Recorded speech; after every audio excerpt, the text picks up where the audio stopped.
Speech on. Messages, heading, image, responded, no, I've never wanted to jump into a pit of spiders. It's a bad analogy, I know. I suck at analogies. Sorry, ellipsis, I had a long yawn. Yes, the long, tiring day is starting to hit me. Boy, ellipsis, my mind is hazy and my eyelids are drooping, ellipsis, but I'm not going to sleep. Let's see, ellipsis, I never told you this, ellipsis. But when I was a kid, I was quite an annoying brat. I may not sound so bratty right now, but 8-year-old me was definitely a brat. I love to brag. I thought I was better than everybody else and I wouldn't listen to anyone who said otherwise. There was a decrepit mine outside of Lyle. The miners had long abandoned it because the earth surrounding was too weak, and many had lost their lives to the frequent cave-ins. My parents warned me to stay away. It was dangerous and too easy to get lost.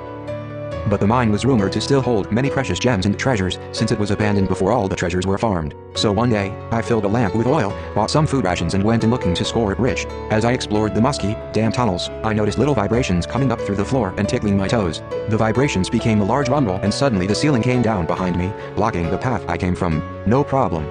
I didn't panic. I thought I could get out easily, so I continued to explore. But soon I ran out of oil to keep the lamp burning. It was cold and all I could do in complete darkness was feel the sides of the walls and try to move forward. Maybe it was backwards? I lost my sense of direction at that point. It must have been a few hours of walking in the darkness when the burning dryness in my throat couldn't be ignored. I tried to lick the condensation on the walls for water. It was looking dim for me until I saw a light, a warm fire. The fire was sprouting out of a man's hand. My parents must have filed an urgent request with a nearby guild and they sent a mage to look for me. You thought I would be happy to see this mage, right? Nope, I was a brat, remember? My pride was severely wounded. I had gotten myself into this mess and I was going to get myself out of it myself. I ran away from him, and I kept running in the darkness, away from his light, until I felt my movements hindered by something sticky and wet. Then I heard a sizzling sound. It was the acid dripping from the fangs of a mine spider. I had just gotten caught in its web.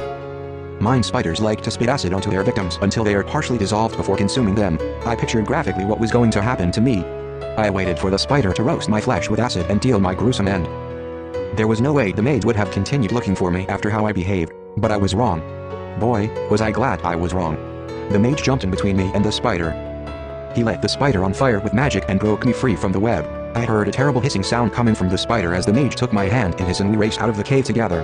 We were both panting when we reached outside. It wasn't until we were in broad daylight that I noticed the Maggie's chest was bare and parts of his body had been badly scarred.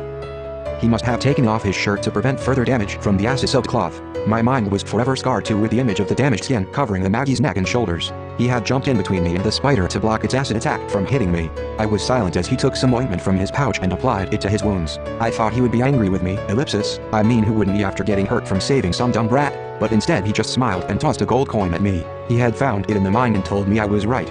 There was probably really good treasure hidden in there. Then he said, magic is about taking risks, kid. Take risks, grow strong so that one day, you can help others. I didn't get to find out his name that day, the mage with brilliant red hair as passionate as the flames he used to save me. I was too ashamed to ask. It wasn't until years later that I saw the same scars on the neck of Ignis, the Master of Fire. The Master of Fire, with a head of fiery, red hair, who passionately believed he could use magic to greatly better Alyncia and all its people, ellipsis. I saw his picture in the papers when they reported on his disappearance after his sister, Scarlet, died. People remember him as a deserter, a lunatic now, ellipsis, but I'll have always remembered him as the Ignis who saved my life. And, when he should have threatened me with fear, he gave me hope. I regret not being able to do something for him during his darkest hours, to help Master Ignis like he helped me. That's an embarrassing story for me, ellipsis, ellipsis, I haven't spoken about it to anyone, but you, ellipsis, but that's why I wanted to become a mage and join a guild, ellipsis, ellipsis, I want, ellipsis, to help, ellipsis, stupid, ellipsis, hopeful, ellipsis, brats, ellipsis, like me, ellipsis, system message, Ash is asleep, 4 hours 13 minutes 4 seconds. A palish blue dust circles the screen, awaiting a message from the other world. Skip timer for 1 skip crystal, speech off.